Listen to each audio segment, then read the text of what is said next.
and he was unbeatable yesterday. David Almanza and Max Quiles are on his shirt tails. Both were quicker than him this morning. Alvaro Carpe was right there this morning. Joel Esteban, Scott Ogden, Brian Uriarte, Jesus Rios, Rico Salmela, Valentin Peroni, Matteo Bertelli, riders and work together with in terms of slipstreams. As we touched on over in Q1, Lewis, this place requires slipstream. That's what Miradrag Couture was saying as well. It certainly helped Adrian Fernandez, who was behind Morelli and ended up taking a potential Q2 place away from him. So Adrian Fernandez joins his teammate Guido Pini, last year's Pulsitor course here when he was an intact rider. Guido Pini, both Leopard Hondas represented in this Q2 session. Valentin Peroni's been pretty decent in qualifying this year, but it's been a really poor run of form on a Sunday. Not always his fault. Absolutely last time out, no fault of his own. Valentin Peroni, a DNF after that crash on the last lap with David Munoz and Brian Uriarte. Just to throw a couple of little stories out there, David Almanza looking for a third consecutive pole. We haven't had 3 straight poles since by my making in October. That was back in 2024. And as Alvaro Carpe, he has been on the podium in the last 3 GPs, but not once has he come from inside the top 10 on the grid. So if he can sort his qualifying out, Lewis, he may well be chasing the first Grand Prix win. First time in his career, he's put 3 consecutive podiums in a row together. Hasn't been on the front row of the grid or hasn't qualified there since Correct back at the end of April. That'll be a run that Carpe will be keen to end, and demonstrated he's got the potential to end it with that all-time lap record earlier on today. And he was on pole the Grand Prix before that in Cota. He finished 3rd that day. Arguably should have won it, but the win went Guido Pini's way. And Carpe and Peroni just lumped a load of spots out of each other. So there's plenty of things to look at in a positive light for Alvaro Carpe, but he wants the ultimate round, the ultimate trophy, the one you get for P1. Right, Q2 underway then. 15 minutes counting down already as we take the drone up over the bridge and out into the countryside, and what will soon be through the forest, because this place laces itself around the massive tree set, and it's brilliant down here in Brno. Already a little bit of dawdling going on the exit of pit lane. Here's Alvaro Carpe, who it's got to be said is also the lap record holder, courtesy of this morning. He was absolutely rapido this morning. 2:04.394.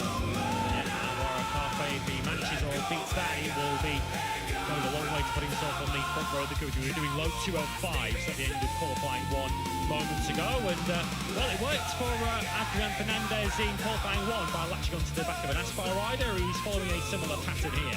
Yeah, the one thing I just want to touch on with Carpe's lap time this morning, obviously it was cooler than what it is right now. I mean, a little bit cooler. We're not talking a swing of 15 degrees, but 6 or 7 degrees cooler it was this morning. It's warm out there today. We're expecting to carry on riding around 34. Looks like the maximum we'll get today. Thunderstorms maybe this evening, but they absolutely will not impact what we see on the TV right now. It's going to be bone dry all the way through this one. So Carpe on that 2:04.3 this morning. Brilliant lap, but also he did stick a set of fresh tyres. That's it. Max Quiles was doing 2:05.2 at the end of the 14-lap run. So that's tomorrow. The pace is all about Quiles, but on 1 lap pace and speed, Alvaro Carpe with box seats after what we saw. So, yeah, for a bit of a reference, track temperature officially at the end of the Moto3 session earlier on today, which finished at just after 9 o'clock in the morning, was 31 degrees on the ground. When MotoGP's qualifying session finished, that was what, an hour and a quarter, hour and a half ago, the temperature had already gone up on the track by 11 degrees, and it will have only gone north from that point on into this session. What we do know, though, since the resurfacing we came here last year, is this Brno circuit, whether it's cold, whether it's hot, gives a very good grip indeed. Yeah, that's brilliant as well when you get time to go over the road and try and get down to a great lap time. That's what Adrian Fernandez is going to be doing. He was following the other CF Moto Gaviota Aspar team machine earlier on in Q1. That was Marco Morelli. This time it's Max Quiles, who you've got to say, as he lights it up coming through turn 3, he's one of the favourites of the pole today. So impressed by Quiles' riding pre-practice 2 earlier on today. He looked so strong. He did a succession of laps in the low 2:05s and high 2:04s.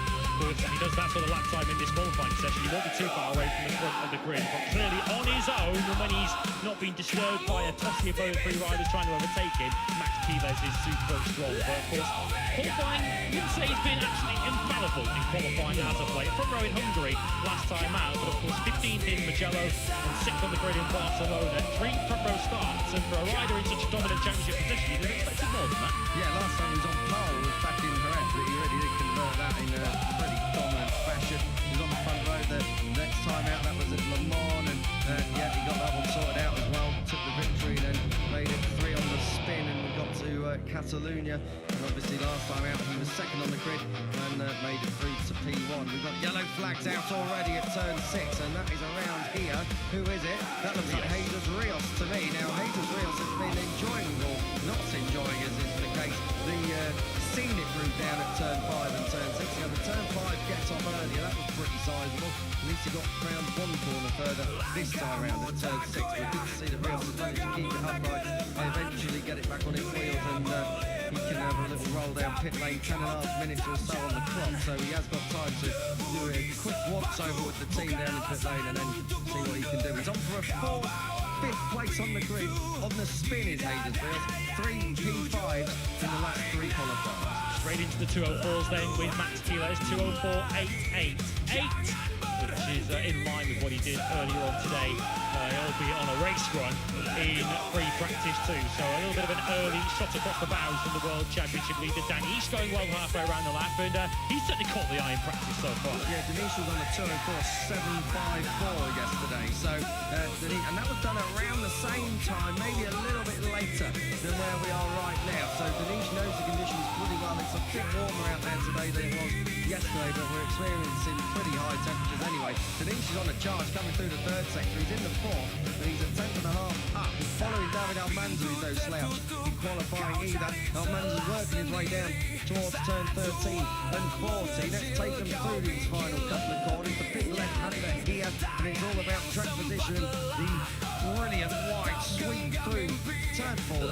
The run to the line. Hakim Denise is on 4th, provisional pole with his first line lap, and it's a 204.5. That's his fastest lap of the weekend, but not quite the fastest lap of the weekend. That's on a still with Alvaro Carpe, but Denise, as you can see, means business, and in fact his opening gambit, I can't wait to see what he's got left in the locker. Well, we've got some faint slipstream there from Almanza too to help him. Almanza's 3rd on a 204.981.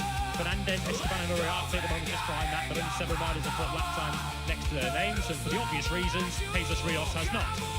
This is one, out the front door, another big one for Jesus Rios, and that's the 2nd time his visor has come off today as well. He had a big one at turn 5 earlier.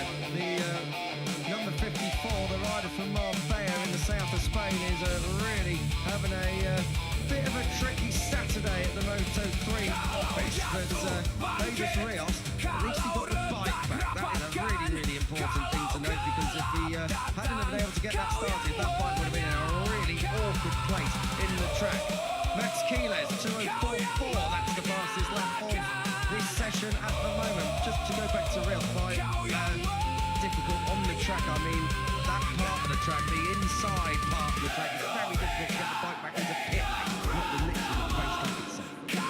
To the final couple of corners, or the final pair of left and right-handers.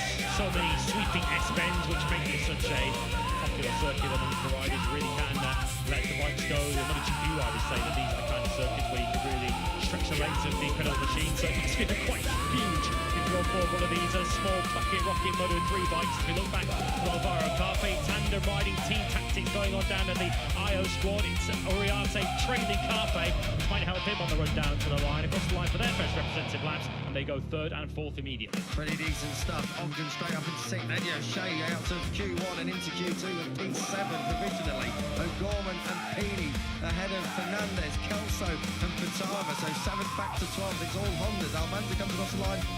That's 5th for him at the moment as he helps Hakim Denise across the line once more. And Denise's lap time did get cancelled for back to limits. Not the one he set him for, but the one he just completed. I've got to say, looking down through the field, who are we expecting to come with here? Valentin Peroni down in 13th place, that's a bit of a surprise. Matteo Bertoni down in 17th, but he's not really set properly representative lap time just yet. But there are your 2 riders who are a little bit out of position, I'd say. made it Fatama another one crashed down in 12th, although he was, of course, the lucky recipient of a Q2 place yesterday when Eddie O'Shea got turfed out of the top 14 due to an underway bike in practice. Without that, Fatama would have been in that Q1 session that we just watched. But generally, Fatama figures it out by the time we get to the bits of the Sunday. Exactly, you don't get any points on Friday or Saturday, so save your best for Sunday. The thing with Fatama is that he's not really had the best weekend so far this weekend, though, so he probably wouldn't have minded an extra 15 minutes to learn the way that Brno goes.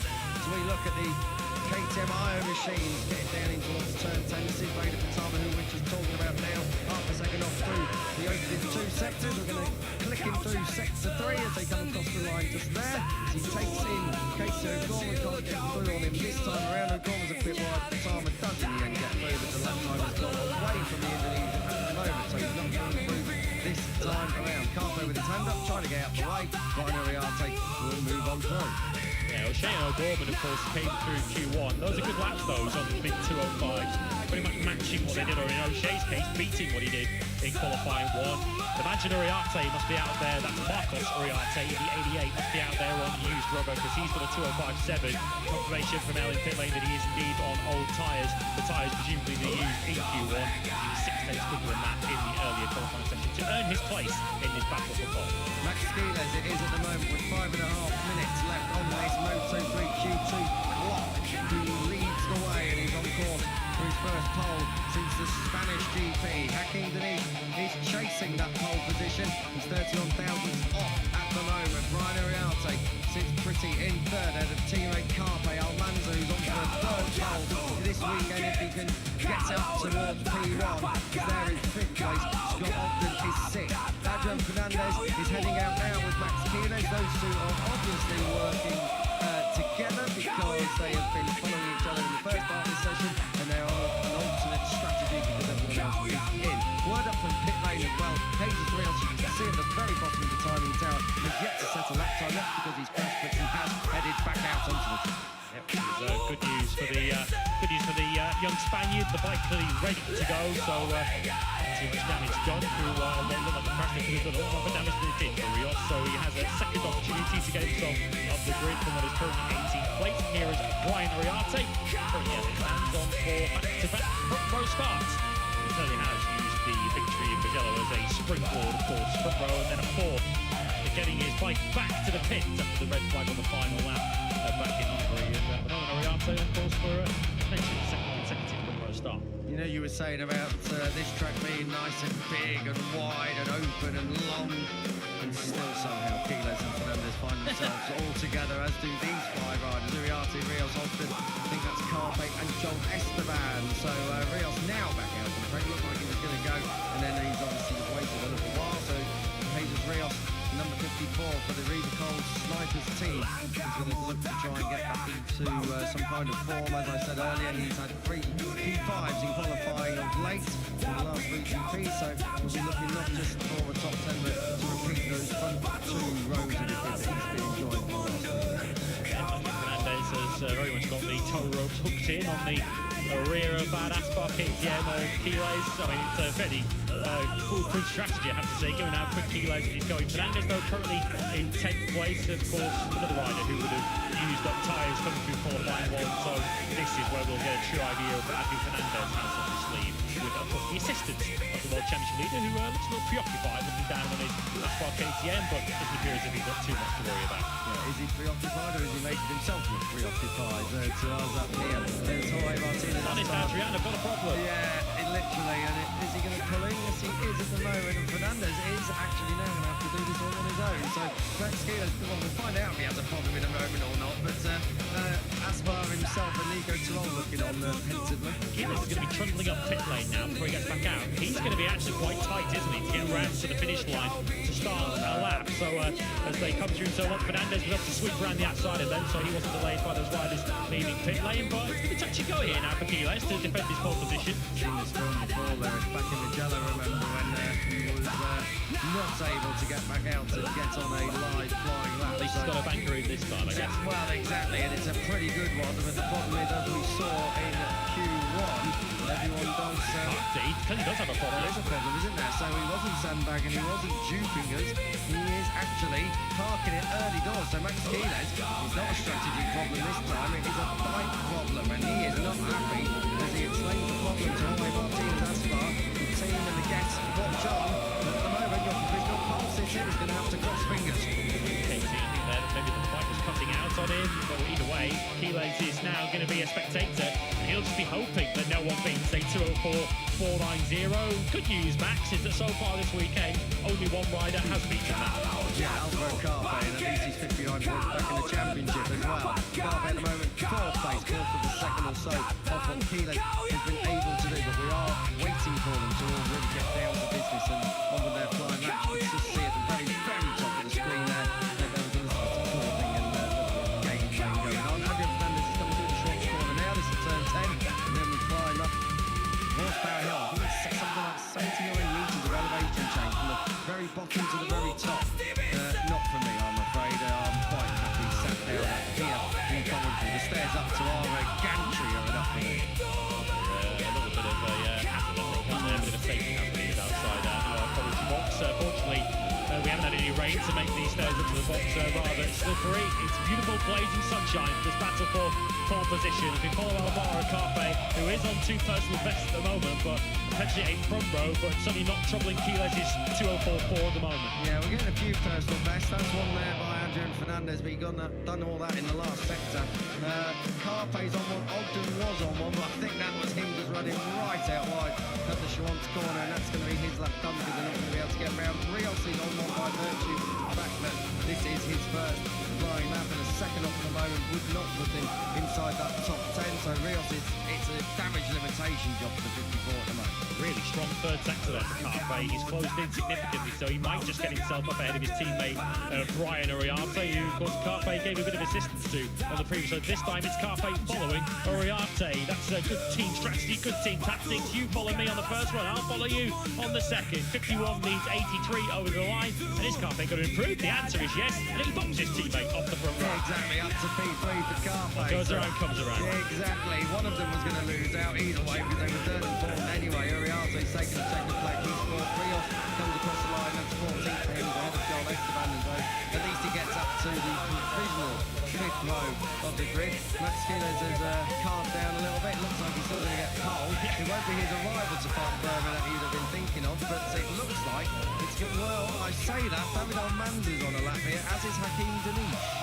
So this will have been on the outlap then for Max Keeles, who's clearly pushing on, unless we're watching a slow-mo replay of his first run of the session. Yeah, we've got Almanza's now at 10th up at the halfway stage. So, yeah, let's not put the Tissot watch around Max Keeles' wrist just yet, because David Almanza, who's got a couple of them from his last couple of ballpoint sessions, he wants a hat-trick.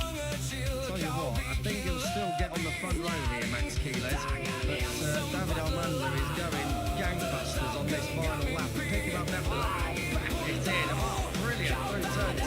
Almanza looks up one with that little road going on Intact GP KTM. Clouds up there now through the third sector. He's 2 tenths and a bit more under Keeles. Keeles is pole. May well just have to wait. Danish is flying too, but the problem Danish has got is he's got a lot of traffic at the back of the picture. He's stuck behind Pini. As long as he hasn't been held up, he'll get a massive slipstream now up Horsepower Hill. And Almanza's probably a bit too far back to be getting the slipstream to the line. So the 22, is he on course for a third consecutive pole? This would be something quite special for David Almanza. He's kept it neat and tidy. Don't go out onto the green, which he doesn't. Kelso moves up to 8, but Almanza fifth to fast. And the fastest lap of the weekend.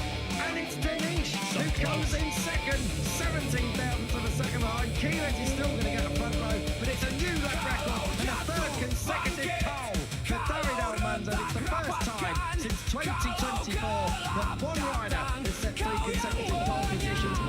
This time, I guess. Well, they only a bit of safety happening. I'll tell you, of course, Carpe down a little bit. Looks like he's still going to get pole. Keeles is pole. May well just have to wait. Danish is flying too, but the problem Danish has got is he's got a lot of traffic at the back of the picture. He's stuck behind Pini. As long as he hasn't been been held up. He'll get a massive slipstream now up Horsepower Hill. And Almanza's probably a bit too far back to be getting a slipstream to the line. So the 22, is he on course for a third consecutive pole? This would be something quite special for David Almanza. He's kept it neat and tidy, don't go out onto the green, which he doesn't. Kelso moves up to 8, Almanza fifth to first, and the fastest lap of the weekend. And it's Danish So who comes close. in second, 17 thousandths of a second behind. Keyless is still going to get a front row, but it's a new lap record and a third consecutive pole for David Almanza. It's the first time since 2024 that one rider has set 3 consecutive pole positions. David Almanza does it again. Fantastic for the number 22. Well, he's Back in Danish. so this will have been on the outlap then.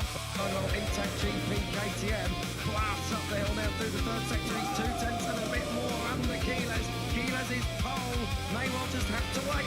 I mean, Danish is flying too, but a problem Danish has got is he's got a lot of traffic at the back of the picture. He's stuck behind Peony. As long as he hasn't been held up, he'll get a massive slipstream now up Horsepower Hill. And Almanza's probably a bit too far back to be getting a slip through to the line. So the 22, is he on course for a third consecutive pole? This would be something quite special for David Almanza. He's kept it neat and tidy, don't go out into the green, which he doesn't. Kelso moves up to 8, but Almanza fifth to first, and the fastest lap of the weekend. And it's Danish who comes in second, 17 thousandths of a second behind. Keyless is still going to get the front row, but it's a new lap record and a third consecutive pole for David Almanza. It's the first time since 2024 that one rider has set 3 consecutive pole positions. David Almanza does it again. Fantastic for the number 22. Well, he's very strong on Sundays, let's be fair, but certainly a bit of a Saturday specialist at the moment is David Almanza.